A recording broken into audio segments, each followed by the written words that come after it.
everybody! Hello internet! Hello from Eskilstuna, Andra chansen, the second chance here this week, and it's a special week. Yeah, I'm Gustav Dahlander, an expert at Melodifestivalen online, and you are? Helena Nilsson, online producer at SVT Melodifestivalen. And alla ni som vill se på svenska, vi sänder på svenska också, det kommer senare ikväll och alla andra sändningar är på svenska, men det här är för den internationella publiken, alla utlänningar som gillar Melodifestivalen, alla fans där ute. That's right. Yeah, we are in Eskilstuna. This is the second chance of Melodifestivalen 2020, and it's a very, very special week because we have Hall of Fame as well. Yeah. And speaking of fame, we have one here with us. The Eurovision winner from 2015, Måns Zelmerlöw. Hi.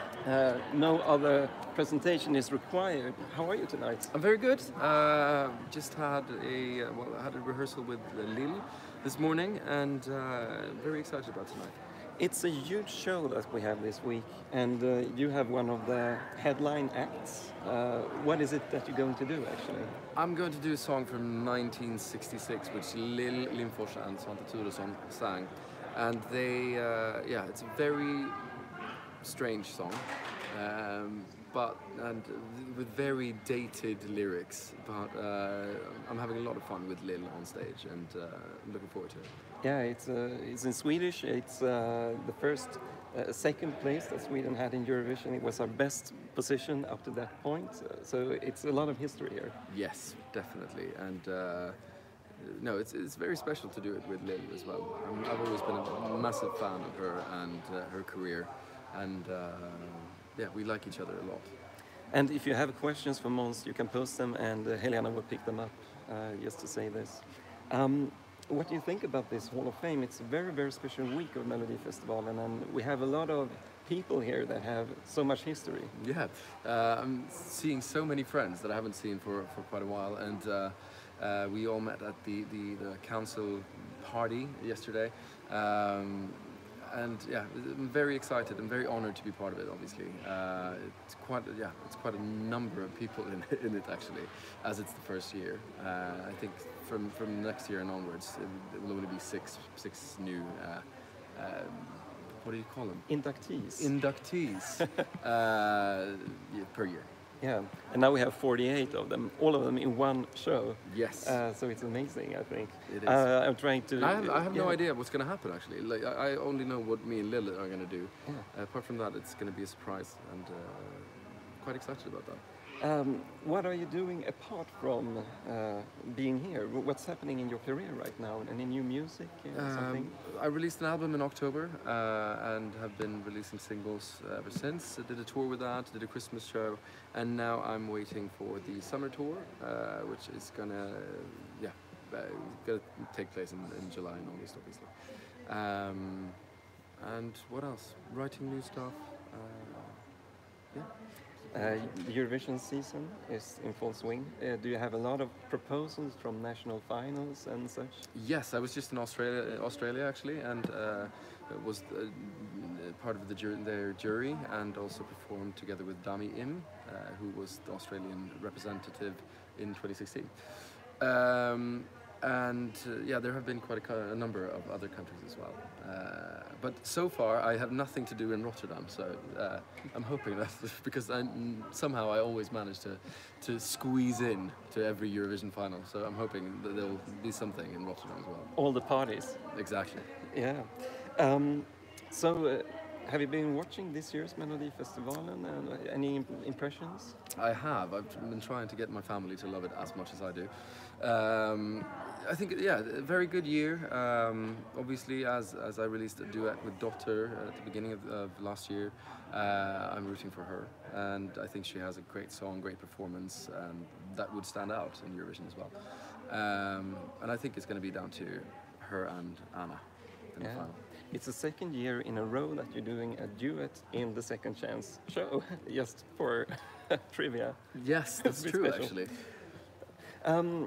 About the Second Chance that we're going to see, you've been watching all the songs. What do you think about this week, the duels? Any favorites? Yeah, well, yes, Paul Ray is a big favorite of mine. I think his song is probably, in my view, the best song of this year, and I'm really hoping that he'll make it. There are a couple of tight really tight races. It's going to be an exciting second chance this year. Yeah, it's unusually exciting, isn't it? Yeah, it feels very, very close, and how they've chosen the duels as well is very good. I feel for the excitement. Any impressions? Yeah, there are anything? many people that are happy to see you back at Melodifestivalen, and you will be one of the reasons why they're gonna watch the second chance It's very nice. this Saturday. And as well, they ask if it's something around Eurovision or Melodifestivalen that you haven't done yet that you would love to do. I don't think there is. I've done most things. Yeah. No. What could there be? No, I think I've done it all. But you're happy to come back as a Yes, guest star I here. love the competition, Yeah. obviously, both Melodifestivalen and Eurovision. So I'm hoping I'll be part of it this year as well. Would you consider being in Melodifestivalen as a contestant sometime in the future? Me and Lil were actually discussing that just now. I obviously miss the excitement of being a participant, and yeah, I like competitions. Yeah. So maybe at some point, but not for a while. Yeah, you haven't seriously considered it yet. No, I haven't. We hope to see you back in any capacity whatsoever. It's always lovely to have you here, so thank you for joining our show. Thank you. Great to be And here. you have a lot of love, and other countries that would love to have you there. Canada, Finland, whatever. So Great. yeah, Thank you very good much. possibilities. Lots of options if you're Yes. Måns Zelmerlöw. Perfect. Thank you for being with us. Thank you very Thank much. you, and good Bye, luck. everyone. Bye. Måns Zelmerlöw, ladies and gentlemen. Yes. It's amazing. You're always starstruck. I met this guy first time 14 years ago. I did my first interview, but he's still amazing. So, we were talking about the Hall of Fame. Yes. It's the big deal of this week's Melodifestivalen, and when you're watching, you need to understand what this is, because it's going to be a big part of the show. It's going to be a tremendous big part of the show. It's actually going to be kind of two parts of this program. It will start out with we'll see all the participating songs that will compete, and then they will go over for performances and also the what are you gonna say when they get their honorable. Yeah, they will receive their awards Yes. On stage. So we have 48 inductees, but some inductees are the Eurovision winners, and then we have the songwriters and the performers, Yeah. and they are going to get the prize. So we actually have more than 48 people available, and then not all of them have actually made their way to Eskilstuna, obviously, but there's a lot of them here. Most of them are standing just behind this curtain here, and they're preparing for tonight's rehearsals. So when Melodifestivalen calls, a lot of them shows up. And the thing with Hall of Fame is that what's inducted is memories, mostly. This is about collective memories for Sweden. So it's not really about the most famous stuff when it comes to success in the competition, but it's fame when it comes to memories, what has stuck in the collective memories. Yeah. The idea behind this Hall of Fame is that Melodifestivalen has created social glue for the culture. And in the past time, you had kings and queens that people were talking about. You had important movements. You had what do you call it? Songwriters in the old days, hundreds of years ago, that did songs that people were singing in the bars. And nowadays, Melodifestivalen has taken some of this role, and it hasn't been really appreciated, and that's what they're trying to do here, the memories that people share. So you can elect anything that has stuck into the memories and that people can refer to, because this is things that are talked about from generation to generation in Sweden. And people that haven't experienced it still knows about it. They weren't born when it happened, but they know about it as well as their parents does. And everyone can just refer to it. And that's a role that Melodifestivalen has taken during these past 60 years. Yeah, it's gonna be a special show tomorrow for many reasons. And there are two things to remember with this Hall of Fame when it comes to the rules. First, it has to be 10 years before you can get inducted. because the memory has to stick. You have to see that it's actually a permanent memory. But secondly, if you win the Eurovision Song Contest for Sweden, you're automatically inducted. So when we're talking to Måns Zelmerlöw, he's the youngest one inducted in the Hall of Fame. The youngest one, and he, together with his songwriters and composers, are inducted to the Hall of Fame. Yeah, and also Euphoria, obviously, with Loreen and Thomas Gesson and Peter Boström songwriters. Exactly.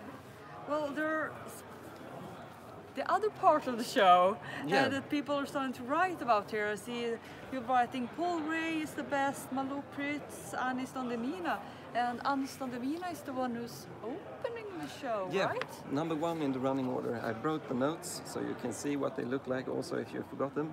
Anis Don Demina singing Vem är som oss, Swedish lyrics, and he's singing basically about haters on social media, that you shouldn't listen to them, you should aim high. And that's what he's trying to do. He has this stage show with a tabloid magazine behind him, which is called Shurda Mag, and Shurda is just a slang word for guy in urban Swedish. And he also calls his fans this, and that's why he has this word there. And there's a lot of things happening on the backdrop. You have seen it before, and you're going to see it again in the second chance. And he's one of the favorites. He's one of the favorites, definitely. He has a big fan base, especially in Sweden. I see here, Anis Don Demina, dude, he's the best.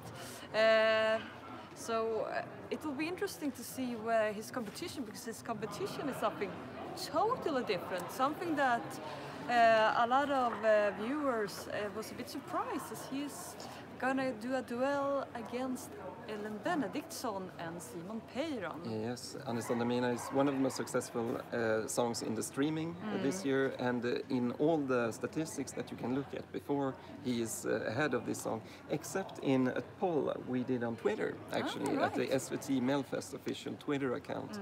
I had a poll published with which is your favorite in all the duels, and I believe that they won by 1% or 2%, this duet, Ellen Benediktsson and Simon Peyron.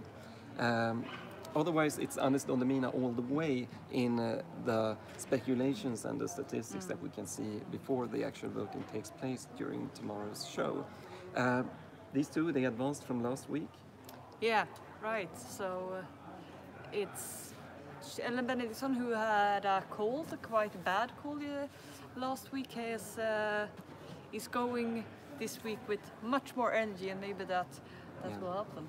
Ellen has recovered well from her cold. She actually has told me that she's not 100%, but she's really close to 100%. And where we're standing is actually where they had their first rehearsals in Eskilstuna this week. And when Ellen did this rehearsal, she was singing live, as did her colleague Simon Peyron.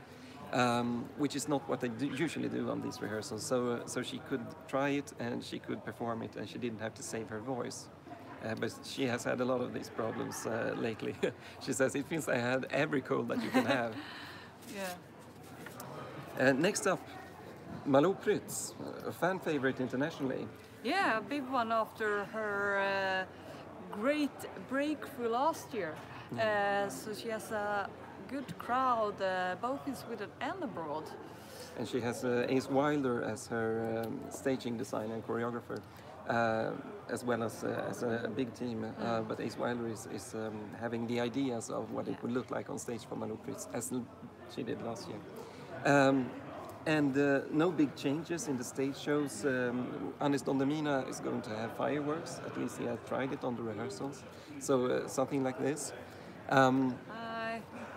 We're trying to read all your comments at the same time. Yeah, and I can also say, I see some of you missed Måns Zelmerlöw, but you can watch this when we have finished in a few minutes. You can watch it because he was just in the beginning for about 5 minutes. Yeah, and Måns Zelmerlöw's favorite in the second chance, the strongest song in Melodifestivalen this year, according to Måns Zelmerlöw, is this man, Paul Ray. And Paul Ray, he sings, it's kind of a ballad that starts going into mid-tempo, a bit into the song. You remember it from the second heat, it's qualified, and up against Malou Prytz. This is one of many duels that are considered to be very even. We don't know what's going to happen really. We don't have much of an idea. People can speculate. It's kind of a themed duel where both are mid-tempo and both have a dark string. Darker pop streak. sound, yeah. So we see how this plays out. It's really interesting to see what's going to happen because they are also on the same level streaming-wise. I think Malou Prytz won the poll on the SVT Melfest Twitter account, so she's popular among the international viewers. And here we also got a question about, do you know who came on the 3rd and 4th place? This is not revealed, but you can always speculate about it because a singer who finished on 3rd place are always up against a singer who finished on 4th place in the heats. That's the rules for the pairing in the second chance duels. So if you have an idea who finished 3rd or 4th, probably in the heat, then you can speculate about who it actually was. But we will publish it after the final, the week after the final, on the Wednesday most likely, in my blog, the expert blog at SVT Online. Yes, and then duel number 3. We have some support for Malou here. Duel number 3 is Felix Sandman. And you can show immediately that he's up against Frida Örn, and we will come to Frida Örn later. Felix Sandman qualified from the first heat. Yes, qualified from the first heat. Many thought that he was going directly to the final, but he got like, exactly like last time, go through the second chance round and see if he's gonna do the same success that he had last time he was in Melodifestivalen. He has routine from the second chance. When he took part as a part of FONO, they also qualified via the second chance and made it to the final. Last time he made it to the final and finished as the runner-up in the final. So he knows that you can be successful even though you go via the second chance. But the song hasn't been a huge hit streaming-wise this far. It has been around number 45 in Sweden, while we have Hanna Färm as number 3, Dotter as number 4. And a lot of other Melodifestivalen songs and second chance songs too ahead of him. And he will be hoping to have a Spotify hit. So his hopes will be that he need a lot of exposure and people have to get used to the song because it's edgy. So we'll see how this plays out. It's a song with potential. Some people says that it's important to have it in the final. Other people rather like the extrovert big song of Frida Örn, We Are One, which qualified from last week. Yeah, exactly. It qualified last week, so it hasn't had so much streaming time yet. How is she up against Felix in that matter? It's a very interesting duel, and it's nerve-wracking for a lot of people, I think, because either you support one or the other, and it's.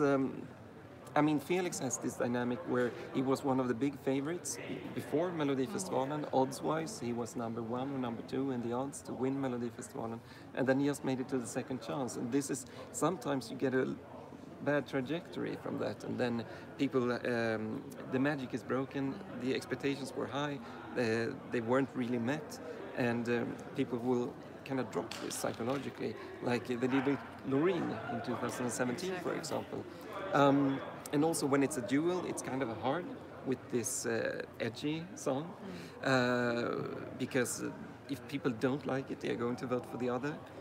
But if you have a long list of songs, then you can have an audience voting for your edgy song and do really, really well and even winning. So it's really interesting. How will people perceive Felix Sandman? Frida Örn, we always know what she's going to deliver because she's magnificent on stage and has a huge voice.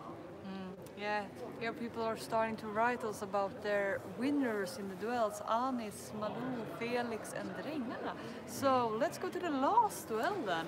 Here we have Mendes featuring Alvaro Estrella versus Drängarna. As Christer Björkman and others have joked about, that it's España de Fiesta against the Swedish party, the Swedish Folkfest. It's a very it was called the Jewel of the Jewels by the producers, because this is how you want your jewels in Melodifestivalen. You want to be able to have something to talk about and really to give an option. Do you want this in this type of song, or do you want this in this genre? And you really have a theme in this duel, because it's a big party and big party, but in different ways. So really interesting. Yeah, definitely. We had me and the hostess of online, Gustav Dahlander. We did a dance-off just around here also yesterday with all these guys. So then you could really see their different temperate and styles coming out there. So look out on the social media. It will be published tomorrow or tonight. Both teams are really fun to be with, and someone wrote that it's a bit Irish also. Yeah. This is styling-wise a very Swedish song, and it's the lyrics are about dancing in summer and the old kind of dancing that you used to have, where everyone were going to a place and they were dancing to a live band. Yeah. And he sees a girl, and then the lyrics are about this. They're dancing, and so it's very rural, and the theme is very Swedish, but the music is actually a bit Irish. It is the instruments, the feeling, and even I think the dancing is as well is a bit Irish style. In the front of the band. Yeah, it's rural rather than Swedish. Yeah. You're probably right, and the choreography is partly done by Lotta Furubeck, who did a lot of choreography for Rednecks, big Swedish act, and also took part in Melodifestivalen in 2006.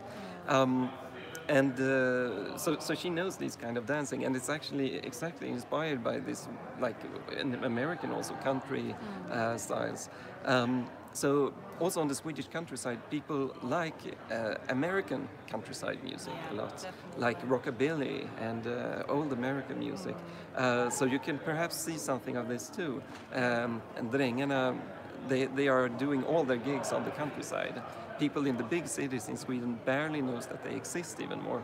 They know that they had a huge hit in 1995, but since then they haven't really heard of them. But they have so many streams if you look at the crowd. It's just that it's off the chart because it's in the countryside. But they even had gigs in the middle of Melodifestivalen that they've been going to, so they are really busy. Really busy.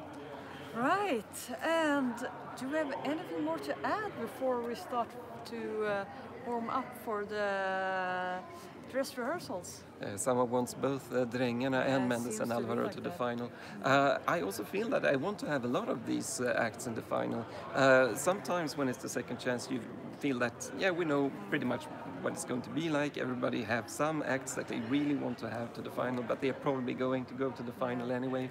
But this year it's a really, really exciting competition. And on top of this, the Hall of Fame, which makes me feel that this is basically on the level of the final.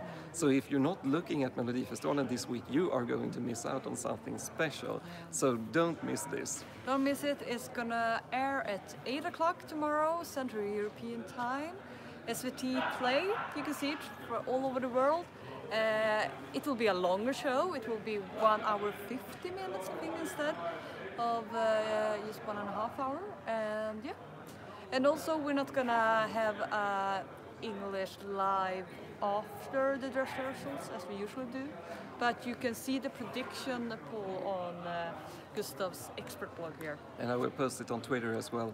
And during the show you can, as usual, follow the live commentary in English at the SVT Melfest's Twitter account. So I will be posting tweets for you there from backstage, not from backstage, you will be posting from backstage. I'm backstage. And I will be posting from even more backstage, from the viewing room. That was what I was thinking about. So hope to see you there. Yeah. And next week is the big final. We're going to do an English live stream on the Friday, on the eve of the final, as usual. So hope to see you there and hope you enjoy the show tomorrow. Yes. Bye. Take care. Take care.